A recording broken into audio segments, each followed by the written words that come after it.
मैं मुसलमानों को एक बात समझाना चाहता हूं, उनको ज्यादा समझने की जरूरत है। वो पहली बात है, मुसलमान ऐसा मानते हैं कि हिंदू इस देश में अक्सरियत में है। अक्सरियत में उर्दू शब्द है, अक्सरियत का मतलब है बहुसंख्य है। मुसलमान ऐसा मानते हैं कि हिंदू इस देश में बहुसंख्य है। यह मुसलमानों की सबसे बड़ी मिसअंडरस्टैंडिंग है। एक पहले नंबर की मिसअंडरस्टैंडिंग है मुसलमानों की। मैं ये मिसअंडरस्टैंडिंग मुसलमानों की बदलना चाहता हूं। मुसलमान शेड्यूल कास्ट को हिंदू कहते हैं। ब्राह्मण धर्मशास्त्र के अनुसार शेड्यूल कास्ट को ब्राह्मण अछूत कहते हैं। इतनी जानकारी तो मुसलमानों को जरूर होगी। शेड्यूल कास्ट को ब्राह्मण धर्मशास्त्र के अनुसार अछूत कहा जाता है।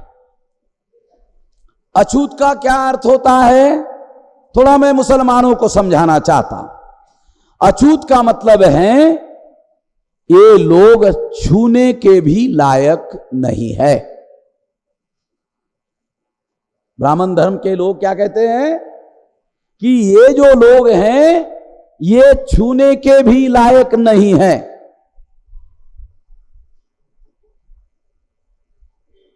और इस वजह से ब्राह्मणों के जो मंदिर है उन मंदिरों में इन लोगों को आने नहीं देते हैं। जो हिंदुओं के मंदिर है उसमें अछूतों को आने नहीं देते हैं। इसके लिए बाबा साहब आंबेडकर ने कालाराम मंदिर का सत्याग्रह 1930 को शुरू किया था कि यदि तुम ब्राह्मण लोग हमको हिंदू मानते हो तो हिंदुओं की तरह कालाराम मंदिर में आकर हमको भी दर्शन करने का अधिकार होना चाहिए। मगर बाबा साहब आंबेडकर के ऊपर उन लोगों ने पत्थरे फेंक कर उन लोगों को उस मंदिर में आकर दर्शन नहीं करने दिया। बाबा साहब आंबेडकर उन लोगों को लेकर मैदान में गए और कहा कि तुम अपने को हिंदू कहते हो, ब्राह्मण भी तुमको हिंदू कहता है, मगर तुमको वो मंदिर में आने नहीं देते। तुम काहे के हिंदू हो भाई? तुम हिंदू हो? तुम लोगों को अंदर तो छोड़ो, दरवाजे तक नहीं आने दे रहे हैं। मैं मुसलमानों को जो समझाना चाहता हूं, बहुत अहम बात है। धर्मशास्त्र के अनुसार शेड्यूल कास्ट हिंदू नहीं है, ये अछूत है। ब्राह्मण इनको छूने के लायक भी नहीं मानते। मुसलमानों में तो एक प्लेट में 10-10 लोग बैठकर खाना खाते हैं। हाँ भाई मौलाना, खाते कि नहीं खाते? बताओ ना। अरे सही बात बोलने के लिए चुप क्यों हो? मुसलमान के घर में मैं खाना खाने के लिए गया, ब्राह्मणों के लिए मैं छूने लायक नहीं हूं, मगर मुसलमानों के घर में प्लेट में 10 लोग मिलकर हम खाना खा रहे थे। मुसलमानों ने मेरे साथ ऐसा कोई व्यवहार नहीं किया। मैं औरंगाबाद में पढ़ता था, कोई ब्राह्मण ऊंचे जाति का आदमी पैसा देकर किराए से घर नहीं देता था हमको पढ़ने के लिए। मुसलमान हम लोगों को किराए से घर देते थे। मैं मुसलमान के घर में किराए से घर लेकर औरंगाबाद में पढ़ाई की, कासिम भाई के घर में। अपने अनुभव की भी बात बोल रहा हूं। तो मुसलमान शेड्यूल कास्ट को हिंदू कहते हैं और ब्राह्मण उनको छूने के लायक भी नहीं मानते। ब्राह्मण अपने को पवित्र मानते हैं, ब्राह्मण अपने को पवित्र मानते हैं और हमको छूने के लायक भी नहीं मानते। ब्राह्मण अपने को पवित्र मानते हैं, हमको छूने के लायक भी नहीं मानते, और मुसलमान हैं कि दोनों को हिंदू कहते हैं। मेरे को तो समझ में नहीं आ रहा भाई, मुसलमान को क्या समझ आए। मुसलमानों को यह समझने की जरूरत है, जो अछूत है 15% हैं और वो हिंदू नहीं है। पहले तो मुसलमान ये समझ ले।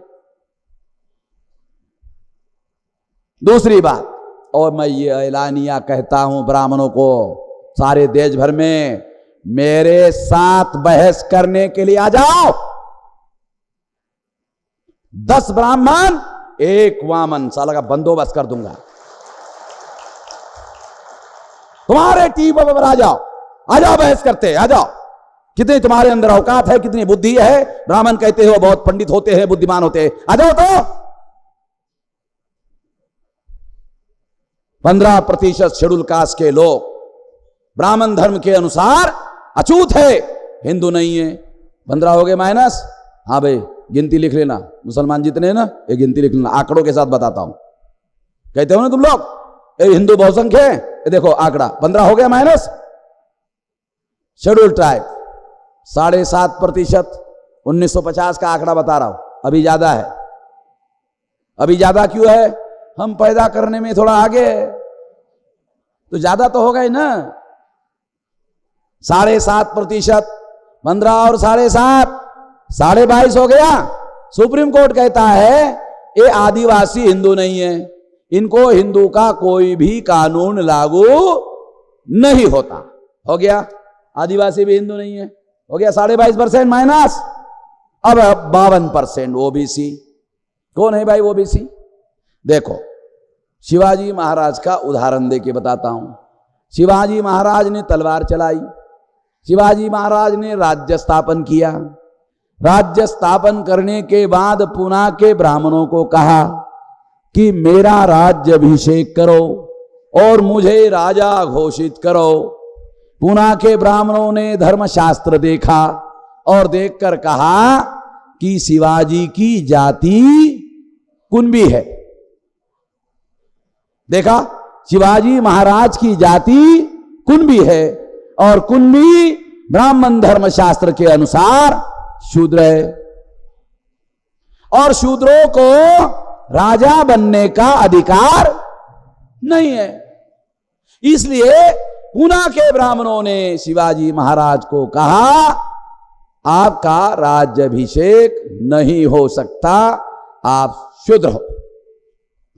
तो ये जो वर्ण व्यवस्था में जो ओबीसी है, कुंभी है, मराठा है, ये वर्ण व्यवस्था में ब्राह्मण धर्म के अनुसार शूद्र है। पूना में मेरा मित्र है प्रवीण गायकवाड़, संभाजी ब्रिगेड का स्टेट का बड़ा लीडर है, नाम सुना होगा आपने प्रवीण गायकवाड़ का। उसका दोस्त है एक ग्रेजुएट इंजीनियर मराठा, उसके शादी का मौका आ गया। शादी का मौका आ गया तो लड़की वालों ने कहा भाई कुंडली देखना होगा। तो प्रवीण गायकवाड़ को कहा कि कुंडली देखने के लिए चलते हैं। तो प्रवीण गायकवाड़ तो हमारा दोस्त था, थोड़ा सा हमारा भी अकल उसके दिमाग में चला गया था, तो उसने कहा लाओ कुंडली लाओ। कहाँ है? लाओ। तो लाल कपड़े में बांधी हुई थी, तो वो बोलता है खोलो। प्रवीण गायकवाड़ ने ग्रेजुएट इंजीनियर मराठा को कहा खोलो, तो कह रहा नहीं क्यों? बोलता पंडित ने जब ये कुंडली निकाली थी तो कहा था कि इसको दोबारा खोलना मत, जब दोबारा पढ़ना हो तो मेरे पास आकर पढ़ना, अपने से मत पढ़ना, इसलिए इसको नहीं खोलूंगा। प्रवीण गायकवाड़ ने कहा एक बार तो खोल ले, खोल, मैं थोड़ा देख का हूं, फिर बांध के लेके जाते हुए। पंडित को कहां पता चलेगा कि खोल के देखा हुआ है। खोला, उसमें क्या लिखा था? मराठा के बारे में? वर्ण शूद्र, गण राक्षस। मराठा के बारे में जो लिखा था, वर्ण शूद्र गण राक्षस। वो लोग मेरे पास आए, तो जब प्रवीण गायकवाड़ मेरे पास लेके आए तो मैंने पूछा, वो पंडित को कुंडली निकालने के लिए कितना पैसा दिया था? बोले 1001। तो 1001 रुपया देकर तुमने अपने को राक्षस घोषित किया। ओ, मैंने कहा पंडित कितना पढ़ा लिखा है? तो याद करके पूछा, देखा, बोले 7वीं फेल है। साला 7वीं फेल, और तेरे खानदान खानदान खानदान खानदान और सबसे पुराने खानदान, वो तुम्हारे खानदान को कि तो जानते हैं कि तो वो शूद्र है और गण में राक्षस भी है। 7वीं फेल आदमी तो ग्रेजुएट इंजीनियर है। मुसलमानों को इसलिए बता रहा हूं कि ब्राह्मण धर्म शास्त्र के अनुसार ये जो ओबीसी है ये 52% है, और ये 52% में 8.5% माइनॉरिटी है। माइनॉरिटी में मुसलमान, सिख, ईसाई, बुद्धिस्ट, जैन है। अगर 8.5% माइनस कर दो तो ये आंकड़ा बनता है 42.5%।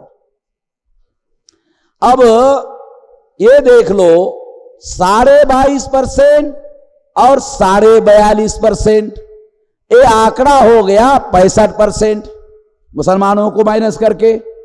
तो ये हो गया आंकड़ा 65%। अगर 100 में से 65 का आंकड़ा अगर आप देख लो तो वो बहुसंख्य होता है। और ये जो ओबीसी है, शूद्र है, शूद्र अधिकार वंचित है। अधिकार वंचित गुलाम होते हैं ब्राह्मण धर्म शास्त्र के अनुसार, मनुस्मृति के अनुसार। और फिर ये जो ओबीसी है, उनके घरों में ब्राह्मण शादी लगाने के लिए जाते हैं। मुसलमानों को बता रहा हूं, मुसलमानों को ध्यान रखना है। उनके घरों में शादी लगाने के लिए जाते हैं, ओबीसी के घरों में, मगर उनके घर में खाना भी नहीं खाते। कितने मुसलमानों को पता है? ब्राह्मण जाता है शादी लगाने के लिए, वेद मंत्रों से शादी नहीं लगाता। क्यों? वेद मंत्र पवित्र होते हैं, शूद्र अपवित्र होते हैं, इसलिए वेद मंत्रों के आधार पर शादी नहीं लगाते हैं। अवैदिक मंत्र, पुराणोक्त मंत्रों से शादी लगाते हैं। ये हमारे पास डॉक्यूमेंट्री एविडेंस है। शिवाजी महाराज का पैसा देकर जब गागा भट्ट ने राज्याभिषेक किया तो उसने किताब लिखा गागा भट्टी, उसमें पुराणोक्त मंत्रों के आधार पर शिवाजी महाराज का राज्याभिषेक किया, वो भी पैसा लेकर गागा भट्ट ने। और वो किताब में लिखा है, उस किताब का नाम है गागा भट्टी, और वो गागा भट्टी हमारे पास है। कोई ब्राह्मण इनकार कर दे, उसके मुंह पे फेंक के मारूंगा। कैसे इनकार करेगा? उसके बाप का लिखा हुआ कैसे इनकार करेगा? तो इस तरह से ये ओबीसी के घर में शादी लगाने के लिए जाते हैं, मगर उनके घर का खाना भी नहीं खाते हैं। उनको क्या कहते हैं? सीधा आटा दो। सीधा आटा में गेहूं, चावल, दाल, खारीक, बादाम, घी पोटली में बांधते हैं, नारियल सब लेकर घर में जाते हैं। घर में ब्राह्मण पकाता है, पकाकर खाता है, इसके घर का नहीं खाता। एक तो ये बात है। अगर ब्राह्मण उसके घर में शादी लगाने के लिए जाता है, उसके घर का नहीं खाना खाता है, तो किस आधार पर हिंदू है? मैं मुसलमानों को पूछना चाहता हूं, किस आधार पर हिंदू कहते हो भाई आप लोग उसको? मुसलमानों को ये मिसअंडरस्टैंडिंग बदलनी होगी। मुस्लिम लीग के नेता 100 साल पहले इस सच्चाई को जानते थे। ज्ञान के बारे में कहा जाता है कि ज्ञान हमेशा आगे बढ़ता है। 100 साल पहले मुसलमान इस सच्चाई को जानते थे, तो ज्ञान तो बढ़ना चाहिए था। मुसलमानों का ज्ञान घटा क्यों? बढ़ना चाहिए था। दूसरी बात बताता हूं, 52% ओबीसी को अगर ब्राह्मण हिंदू मानते हैं तो उनकी जाति आधारित गिनती क्यों नहीं करते? गधों की करते हैं, घोड़ों की करते हैं, कुत्तों की करते हैं, बिल्ली की करते हैं, और ये मुर्गियों की करते हैं, और गधे घोड़ों की सबकी करते हैं, बैल की करते हैं, और सब जानवरों की करते हैं, कुत्तों की करते हैं। मैं नागपुर गया, नागपुर में महानगर पालिका की गाड़ी खड़ी थी और वो महानगर पालिका के कर्मचारी कुत्तों को पकड़ रहे थे। मैं ड्राइवर के पास गया, पूछने लगा, अरे भाई कुत्ते क्यों पकड़ रहे हो? तो कहा नागपुर में कुत्तों की संख्या बढ़ गई। साले कुछ भी बात करते रहते हो, कुत्तों की संख्या बढ़ गई। कैसे पता चला तेरे को कुत्ते की संख्या बढ़ गई? बोलता साहब महानगर पालिका साल में एक बार कुत्तों की गिनती करती है। हाँ, कुत्तों की गिनती करती है और गिनती के आधार पर ये हम लोगों को पता है और महानगर पालिका ने नियम बना रखा है। मैंने कहा क्या नियम है? इतनी इतनी संख्या पर इतने इतने कुत्ते रह सकते हैं, इतनी संख्या होगी तो इतने कुत्ते रह सकते हैं। मैंने कहा ऐसा नियम क्यों बनाया? तो बोलते ऐसा है, कुत्तों की संख्या शहर में बढ़ेगी तो वो कुत्ते गाड़ी के नीचे आते हैं, साला एक्सीडेंट हो जाता है, एक्सीडेंट वाले मर जाते हैं। इस वजह से कुत्तों की संख्या को लिमिट में रखना पड़ता है। इसलिए कुत्ते पकड़ रहे हैं और पकड़कर जंगल में छोड़ रहे हैं। तो मुझे पहली बार मालूम हुआ साला देश में कुत्तों की भी गिनती होती है, मगर ओबीसी की जाति आधारित गिनती नहीं करते हैं। कौन नहीं करता है? चलो आपको बताता हूं कौन नहीं करता है। 1931 तक अंग्रेज लोग जाति के आधार पर गिनती करते थे। फिर उसके बाद में 41 में गिनती बंद हो गई और जब आजादी मिली तो आजादी मिलने के बाद में जवाहरलाल नेहरू ने 48 से जाति आधारित गिनती बंद कर दी। तो 51 में पहली गिनती शुरू हुई तो जवाहरलाल नेहरू ने ओबीसी की जाति आधारित गिनती को रोका। 61 में जवाहरलाल नेहरू ही प्रधानमंत्री थे, दोबारा रोका। 71 में इंदिरा गांधी जो जवाहरलाल नेहरू की जायज संतान थी, जायज संतान समझते हो? है समझते हो जायज संतान? ये इंदिरा गांधी जवाहरलाल नेहरू की जायज संतान थी, नाजायज फैसला कैसे कर सकती थी? इसलिए इंदिरा गांधी ने भी अपने बाप की तरह जाति आधारित ओबीसी की गिनती रोक दी। 77 में मोरारजी देसाई प्रधानमंत्री बना, एक गुजराती ब्राह्मण था, फिर उसने रोका। 81 में दोबारा इंदिरा गांधी प्रधानमंत्री हुई, फिर उसने रोका। 91 में नरसिंह राव काला ब्राह्मण आंध्र प्रदेश का ये प्रधानमंत्री हो गया, फिर रोका। 2001 में पंडित अटल बिहारी वाजपेयी देश का प्रधानमंत्री हुआ, फिर उसने रोका। तो हमने सोचा यार अब की जरूर हो जाएगा। मनमोहन सिंह सिख है, गुरु का बंदा है, गुरुओं ने हमारे साथ न्याय किया तो गुरु का बंदा भी हमारे साथ जरूर न्याय करेगा। हमने ऐसा सोचा कि गुरु का बंदा है, मनमोहन सिख है तो न्याय करेगा। उसने मंत्रिमंडल की मीटिंग बुलाई, मंत्रिमंडल में जीओएम बनाने का फैसला किया। जीओएम का प्रधान प्रणब मुखर्जी को बनाया। प्रणब मुखर्जी बंगाली ब्राह्मण, फिर ब्राह्मण को ही फैसला लेने का अधिकार दिया। और इस तरह से आज तक ओबीसी की ब्राह्मणों ने गिनती नहीं होने दी। अगर ओबीसी भी हिंदू, ब्राह्मण भी हिंदू, अगर दोनों हिंदू आप मुसलमान मानते हो तो ब्राह्मण उनकी गिनती को क्यों रोक लगा रहा है? ये मिसअंडरस्टैंडिंग मुसलमानों को बदलना होगा। मुसलमान कहते हैं चलो मेश्राम जी आपकी बात मानते हैं, ये हिंदू नहीं है, इनको हम लोग क्या कहे? तो संविधान इनको शेड्यूल कास्ट कहता है, तुम शेड्यूल कास्ट कहो। संविधान इनको आदिवासी शेड्यूल ट्राइब कहता है, तुम शेड्यूल ट्राइब कहो। संविधान उनको ओबीसी कहता है, तुम उसको ओबीसी कहो। जो संविधान कहता है वो कहो। मगर मुसलमान इन लोगों को हिंदू कहते हैं। हिंदू कहने से जानते हो क्या होता है? ओबीसी को जब हिंदू कहते हैं मुसलमान, मुसलमान के हिंदू कहने से क्या होता है? 3.5% ब्राह्मण है, ज्यादा नहीं है, 3.5% है। 3.5% ब्राह्मण, अगर उसमें आप ये 65% लोगों को हिंदू के नाम पर ढकेल दोगे तो ब्राह्मण जो अल्पसंख्याक है वो बहुसंख्याक नहीं बनेगा तो क्या बनेगा? वो बहुसंख्याक बन जाएगा, और जब वो बहुसंख्याक बन जाएगा तो राज्य सत्ता पर काबिज हो जाएगा। वरना 3.5% ब्राह्मण ग्राम पंचायत में सदस्य नहीं चुनवा सकते।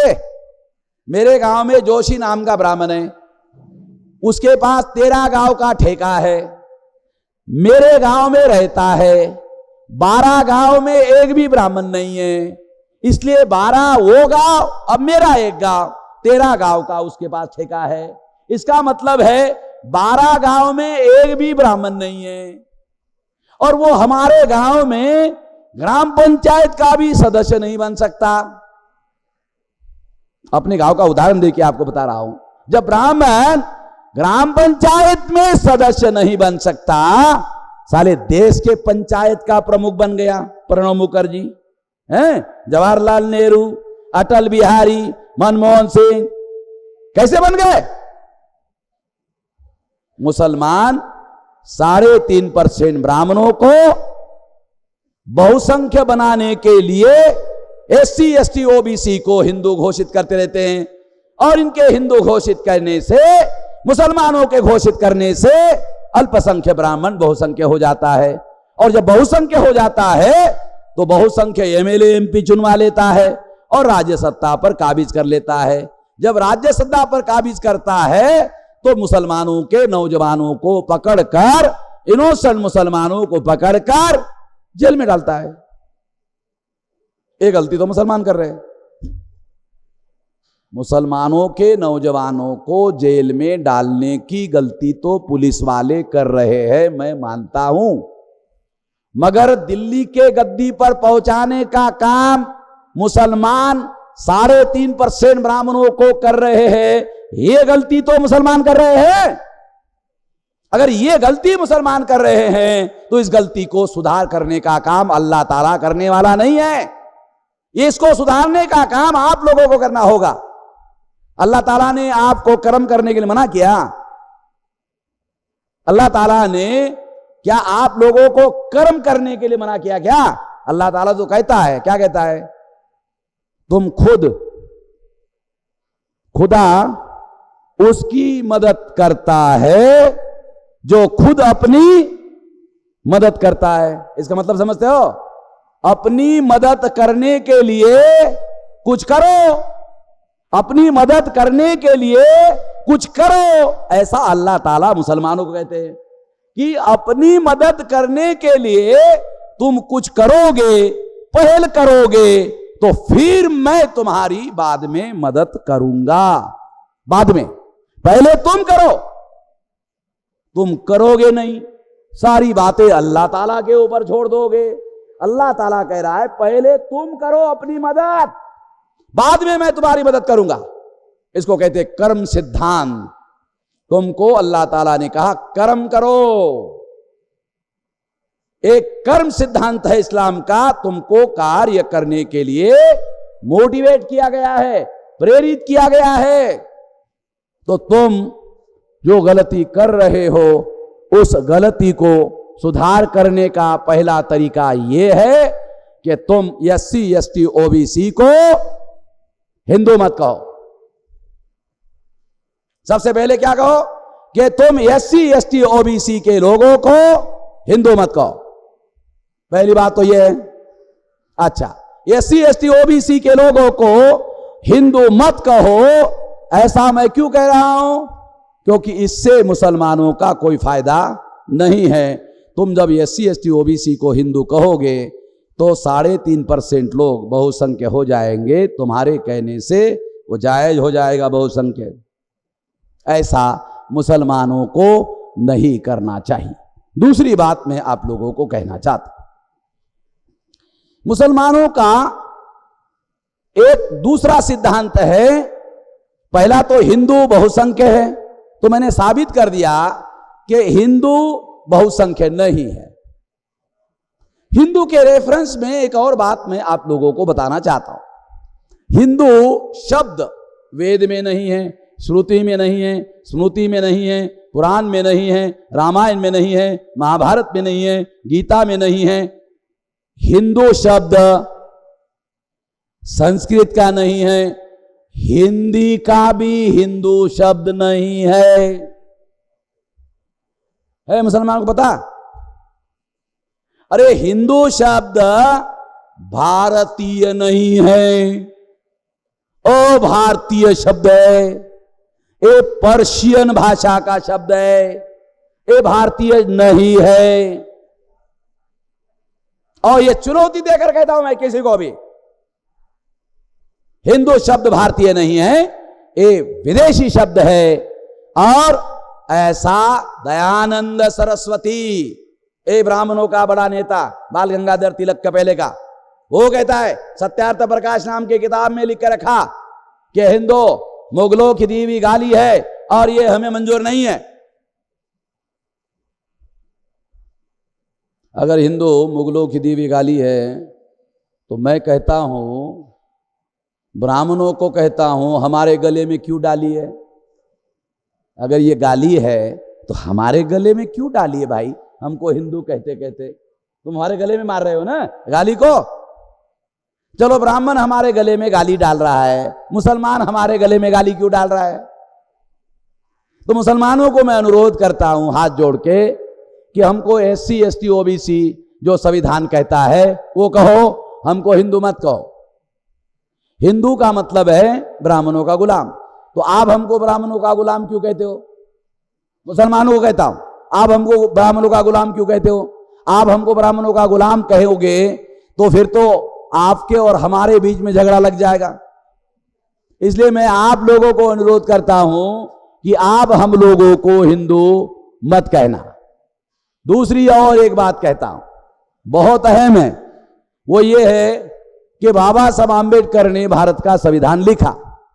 संविधान की पहली लाइन है, पहली लाइन देखो, बहुत खास बात बताता हूं मुसलमानों को और सब लोगों को। पहली line, India that is a Bharat, India that is a Bharat. इसका क्या मतलब है? इंडिया अंग्रेजी शब्द है, बाबा साहब आंबेडकर ने उसका ट्रांसलेशन करके संविधान में लिखा दैट इज अ भारत। ऐसा क्यों लिखा? सारे संविधान में कहीं पर भी ट्रांसलेशन नहीं किया हुआ है, ये लाइन में ट्रांसलेशन बाबा साहब ने क्यों लिखा? क्या कारण है? बाबा साहब जानते थे मेरे मरने के बाद ब्राह्मण जब इसका इंडिया का ट्रांसलेशन करेगा तो हिंदुस्तान करेगा, इसलिए भारत इंडिया का ट्रांसलेशन हिंदुस्तान नहीं होना चाहिए। इसलिए बाबा साहब आंबेडकर ने संविधान में लिखा India that is a Bharat. मैं जब भी मुसलमानों को भाषण करते हुए सुनता हूं, जो भी मुसलमान भाषण करने के लिए आता है वो क्या कहता है? हिंदुस्तान हिंदुस्तान हिंदुस्तान। अरे भाई, RSS के लोग 1925 से भारत को हिंदुस्तान बनाने में लगे हुए हैं, वो अभी बनाने में कामयाब नहीं हुए। अभी भी चल रहा उनका कार्यक्रम भारत को हिंदुस्तान बनाने का, RSS का। मगर मुसलमानों ने पहले ही बना रखा है हिंदुस्तान हिंदुस्तान हिंदुस्तान। तो कभी कभी तो साला मुझे डाउट होता है कि मुसलमान RSS का तो काम नहीं कर रहे। मेरे मन में कभी कभी साला डाउट हो जाता है, ये मुसलमान जो है RSS का काम तो नहीं कर रहे। अरे भाई, मुसलमान इस देश को हिंदुस्तान कहोगे तो क्या भारत में मुसलमान नहीं रहते हैं? इस देश को यदि आप हिंदुस्तान हिंदुस्तान हिंदुस्तान हिंदुस्तान कहोगे तो क्या भारत में मुसलमान नहीं रहते हैं? और अगर मुसलमान रहते हैं तो क्या मुसलमान भी हिंदू है? अगर मुसलमान हिंदू नहीं है तो हिंदुस्तान हिंदुस्तान हिंदुस्तान बंद करो भाई। ये लड़ाई मुसलमानों को लड़नी चाहिए, ऐसा ना कहने की मेरे को लड़ना पड़ रहा है, मुसलमानों को समझाना पड़ रहा है। तो मुसलमानों को दो और एक अनुरोध करता हूं। पहला तो SC ST OBC को हिंदू ना कहे, दूसरा इस देश को हिंदुस्तान ना कहे, भारत कहे,